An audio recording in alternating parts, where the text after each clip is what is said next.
Welcome to this Timely Topics video for school leaders. The focus of this video is connecting evidence-based strategies to goals and targets. This video is fourth in a series of Timely Topic videos for school leaders in school improvement. The video is divided into three sections. First, I'll share quality indicators for selecting an evidence-based strategy and for writing goals. Next, I'll highlight the relationship between evidence-based strategies and goals and provide an example. At the end of the video, I'll point you to additional resources to guide your work and next steps. Before we start referring to school plans, let's consider a real-world example.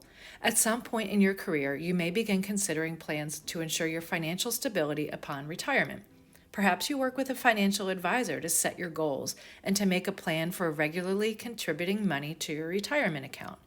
As you work with your advisor, they will help you align your long-term goals with your weekly, monthly, quarterly, and even annual spending. Your advisor will use research and knowledge of the financial landscape to help you reach your goals. They will work to ensure that your goals are aligned with your spending and your saving. If I need to have a significant amount of money in a short amount of time, they'll match my strategy to my need. If, on the other hand, I have many years until retirement, they'll set me up with a plan for slow and steady investments. I also know that they will send me quarterly and annual reports to allow me to track my progress and to determine if my strategy is having the intended outcome or if I need to adjust. Today we'll see how this same concept is relevant to school improvement planning. A key aspect of ESSA is its commitment to the use of evidence-based approaches and continuous improvement to drive better outcomes for students. Implemented well, a cycle of improvement grounded in evidence-based approaches can improve student outcomes and increase the return on education investments. Today we'll focus on the create the plan phase of the cycle of improvement. Specifically, we'll make a connection between the strategies that you implement and the performance measures. Selecting evidence-based strategies, creating goals, and writing action steps typically takes place in April. The order of the goal writing and evidence-based strategies can be adjusted based on your context. The video will address selecting evidence-based strategies before setting goals. And at the end, I'll point you to a resource to support your work if you are setting a goal before selecting your strategy. Very few plans will have an impact on students if there isn't a clear through line. This video is focused on ensuring high-quality action plans, specifically ensuring a relationship between the measurable goals and the evidence-based strategies. Remember, your evidence-based strategy was determined based on your priorities, which were identified from the needs assessment and the root analysis that you conducted, which was based on the evidence or your data that was collected, and all of that was driven by your vision. Everything is connected.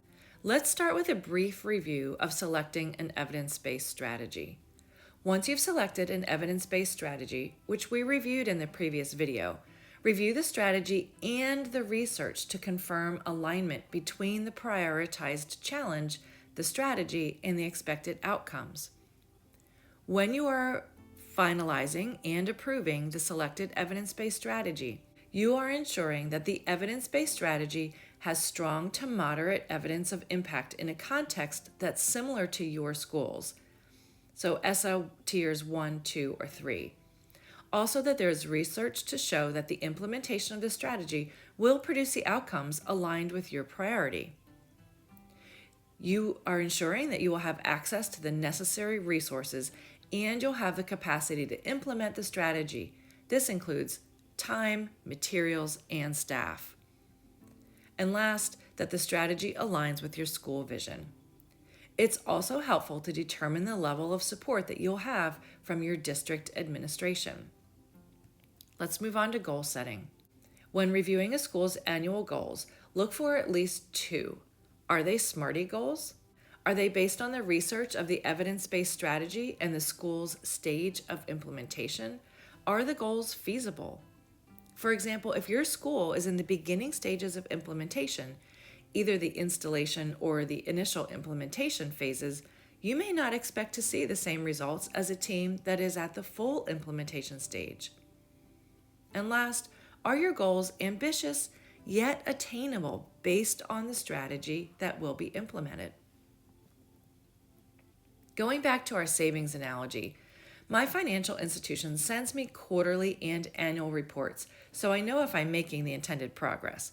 I review these reports and determine if I need to adjust my savings plan. These checkpoints are needed in school improvement also.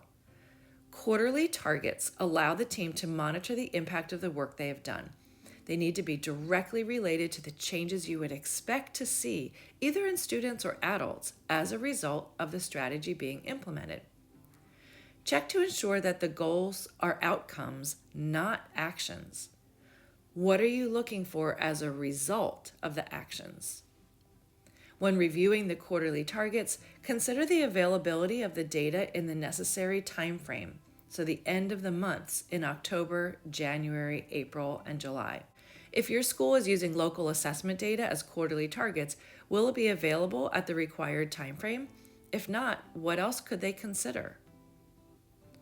Also, consider how the targets are written. Is it clear how the data will be calculated? Confusing goals lead to confusing data collection, which leads to teams not understanding the impact of their work. It's really easy to consider evidence-based strategies and goals in isolation. However, an informed approach is better. Don't guess at what to measure and how. Instead, lean on the information that you have from your strategy to help create realistic and aligned goals. The evidence-based strategy and goals are related. When reviewing the research, check to see that the strategy resulted in the changes in the metrics that you are using for your goals. Did the research take place in a context similar to yours? When setting the goals, make sure you have access to the data.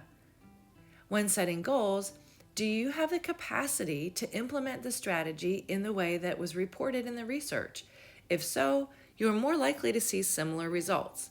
If you aren't, don't expect the same results and adjust your goals accordingly.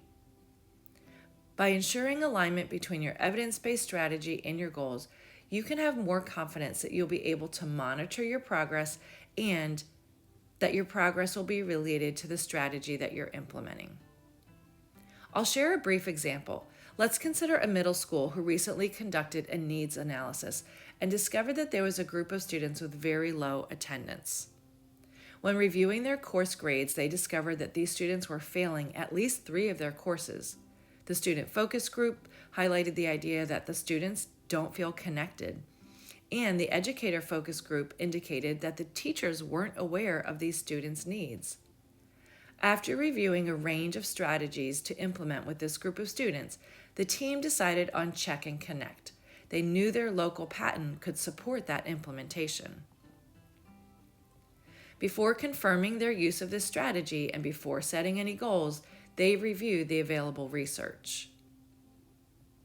Here they found that the study was conducted in a context similar to theirs. This research also informed them about the type of commitment they would be making in order to implement this strategy as intended. They also saw that the research measured effectiveness of increasing attendance, in that there was an increase in attendance. When they looked closely at the results, they noticed the increase was by 3.4 days on average. That information is useful if they want to set realistic goals. Based on that scenario, let's help this team select a goal. We'll keep in mind that all of the goals are written for a group of students who will be receiving the Check and Connect intervention. The team decided that they'll use attendance and course passing data from the previous year to select 25 students to receive this intensive intervention. I'm going to share 4 sample goals that this team could have written. We'll review them and narrow it down to 1 for the school based on the criteria for quality goals and on the research of the selected strategy. Let's look at the first sample. Goal A. This goal is specific, it's easy to measure, and the school has the data. Since the team can implement the strategy, they believe it's attainable, and it matches what the research showed. It doesn't have a time frame, though. That could be improved. It is focused on improving the attendance for a group of students that has been underserved in the past, so the team feels as though they're focusing on inclusivity and equity with this goal. Goal B. This is similar to Goal A, but it isn't as clear as to how many students will meet the criteria. Is the percent increase an average of the group of students increase in attendance, or is it each student's attendance going to increase by 20%? Goal C. This goal is based on passing classes. While the team would like the students to pass their classes, the research indicated that the outcome would be seen in student attendance. Perhaps this could be a goal after the students have participated in the intervention for 2 years, as was noted in the research. Goal D. There are a few areas here in this goal that give me pause. First, the team needs to be clear that they are first determining the percent of increased attendance for each student, and then they're determining if 95% of the students increased by at least 30%. It's a multi-stepped goal. Next, when compared to the research, 30% might be a stretch. It would be great, but in the first year of implementation, it might not be attainable. In the end, I would suggest that the team focused on Goal A, but that they add a timeline to the goal to increase its quality. It would look like this.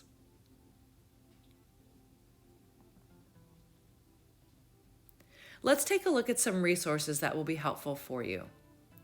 I'm not able to do justice to all that can be said about creating quality goals in this short video. A section of our website and a learning module has been dedicated to goal writing.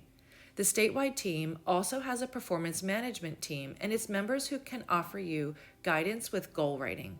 In the beginning of the video, I mentioned that there may be teams that decide to start with a goal and then select a strategy. This video, under the Data Culture Learning modules on our website, will explain the process for doing just that. Let's go to the website now.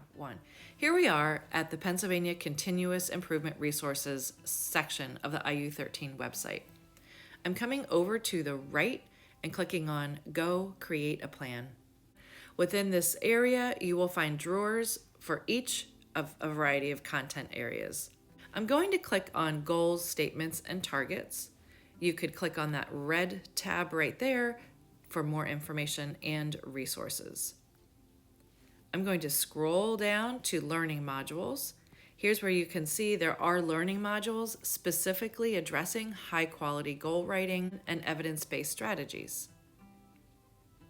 Let's go back to the main site. I'm going to come over to the right now and click on Learning Modules. At the very bottom of Learning Modules, you'll see Learning Modules for Data Culture. The very last module here, Writing and Interpreting Goals, is where they will address strategies for selecting evidence-based strategies if you have set your goal first. Now that you know a little bit more about connecting evidence-based strategies with goals, here are a few next steps. Review the research on your selected strategy. Compare your goals to the outcomes that were found through the research. And then talk to your SIF or other individuals supporting your planning process about the relationship between your goals and your evidence-based strategy. Thanks for joining this video. If you'd like to talk to a member from the statewide team of school improvement, or specifically to a member of our performance management team to discuss your goals, please email us at pdecsi@iu13.org.